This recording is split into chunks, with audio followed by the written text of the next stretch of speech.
This segment involves me presenting you with some ideas about how I think you can be the most successful in this course. I'd like to differentiate this course with other college courses that you may have experience with. For one thing, it's a 4-credit course, which is unusual. Most courses are 3 credits. The reason this is 4 credits is to signal to students and to help students block off time in their schedule for a serious investment in learning a language.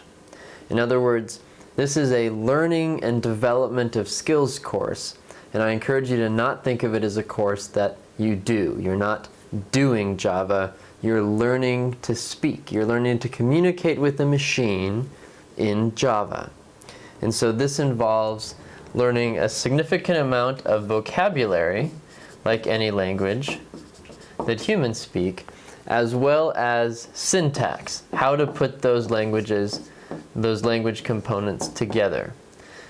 Internalizing the vocabulary of Java, as well as the flow of the language, is a serious process. I believe that one of the best ways you can do that is by giving your brain many chances to learn it little by little. And so my suggestion to you is to find near daily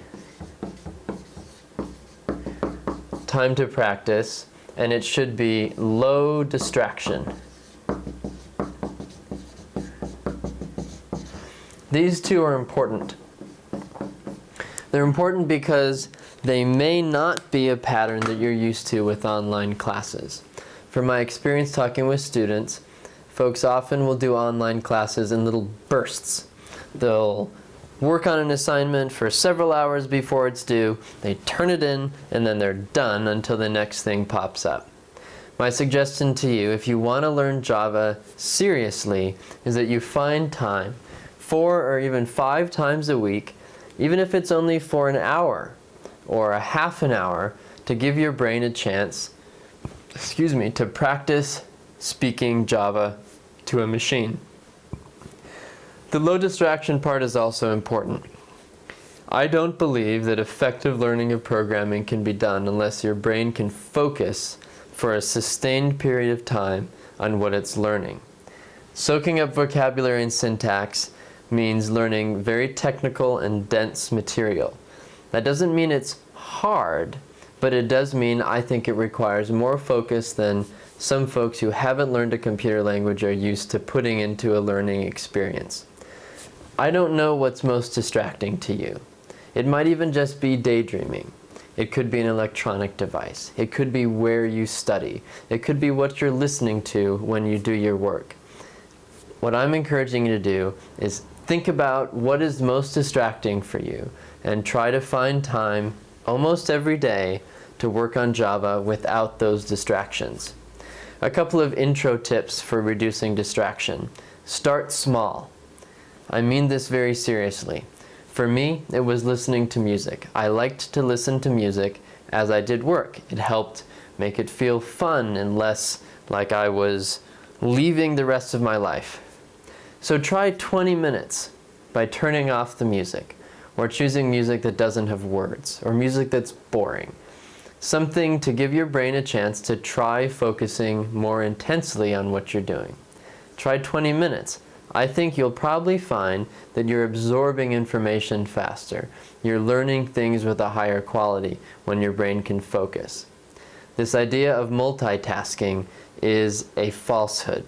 Our brains do not multitask. When people say they're good at multitasking, what I believe they're actually talking about is they are switching between lots of different tasks quite quickly. Research shows over and over again that our ability to excel at any one of those tasks goes way down when we switch between them frequently. It takes time for our brain to get into focus, and interrupting that focus, even in a small way, like a text message, phone call, getting up and getting something to eat, those can disrupt the flow of our brain's focus, and we have to restart. So finding near daily low distraction time is important. My second suggestion to you is to choose a resource that you find the most useful and stick with it. Let me get a better color. So choose and love your resources. That means get a book that you like to read. My experience with Java is that this beginner's edition book is a great start. It's written for folks that do not have experience programming, and it provides enough material to give you the skills, but it's not a reference text. So it's not trying to teach you everything there is to know about every subject. It's trying to give you an overview. This is the book that I recommend you buy right away. I also, in the syllabus, gave you links to a couple of other books that I'd like to point out. This book is called Thinking in Java. It's programmed by a very passionate Java programmer named Bruce Eckel. He loves Java so much that he has published this book and shares it for free online in PDF and web formats. You can also, for about $20, pay for a printed copy of the most current 4th edition. You'll notice that this book is published a long time ago. I think this 2nd edition looks like it was initially published in 2006, 12 years ago. I promise you the fundamentals of the Java language have not changed since its probably 2nd or 3rd round of revisions that happened in the late 90s.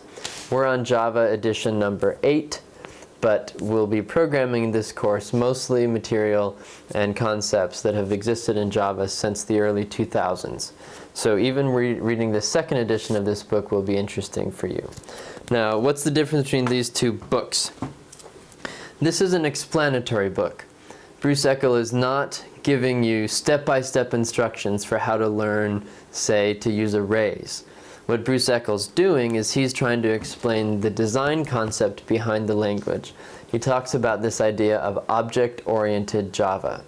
What that means is that Java was designed to help solve problems by modeling information bundles in something called an object. We'll learn what that means, I promise. Bruce Eckel is trying to give you that higher level picture, so he explains things with larger blocks of text that I find very interesting.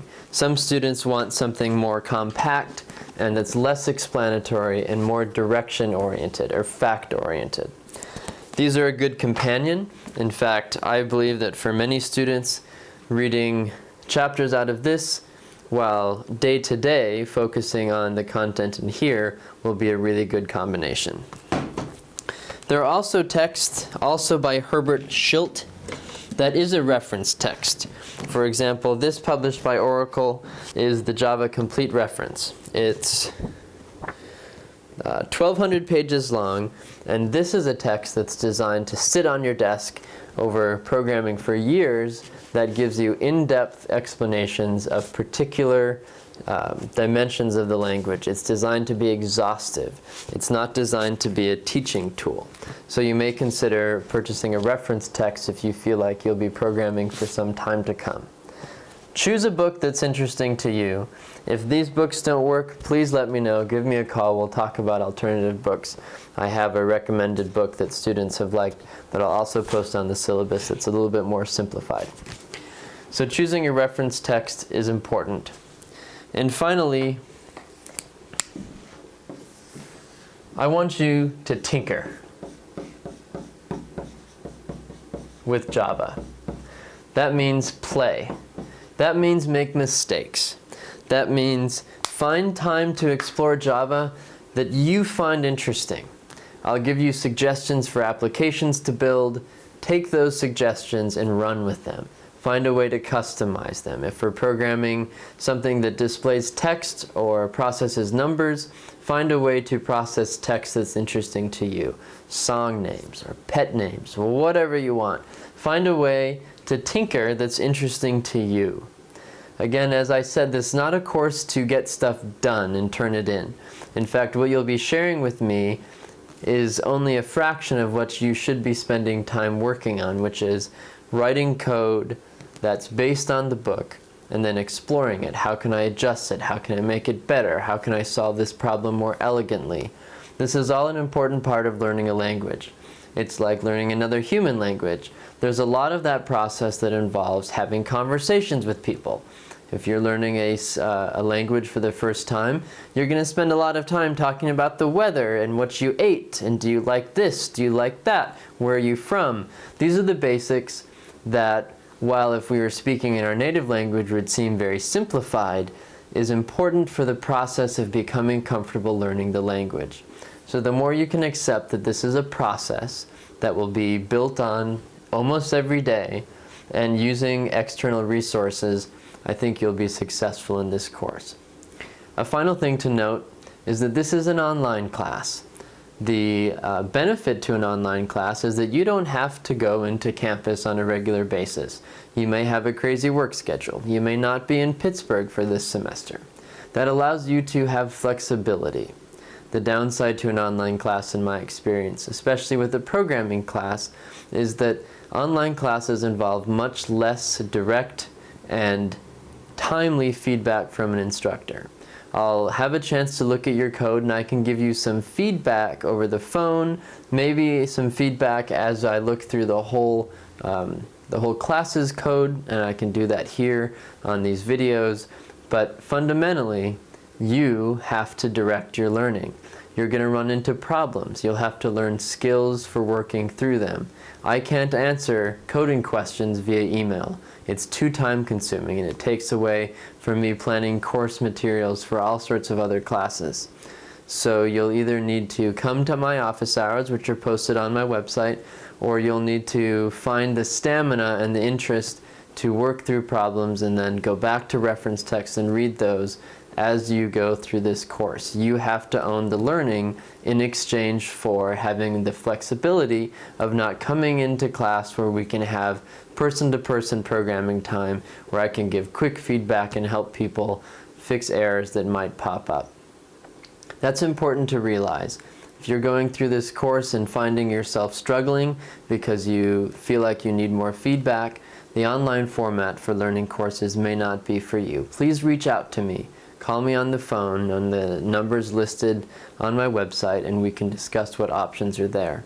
If you happen to live in Pittsburgh, I'd be happy to have you come to my office hours or even sit in on one of my in-person Java classes so that you can try to absorb the material in person as well as get help from each other. If you know other people in these online classes, please get a study group together.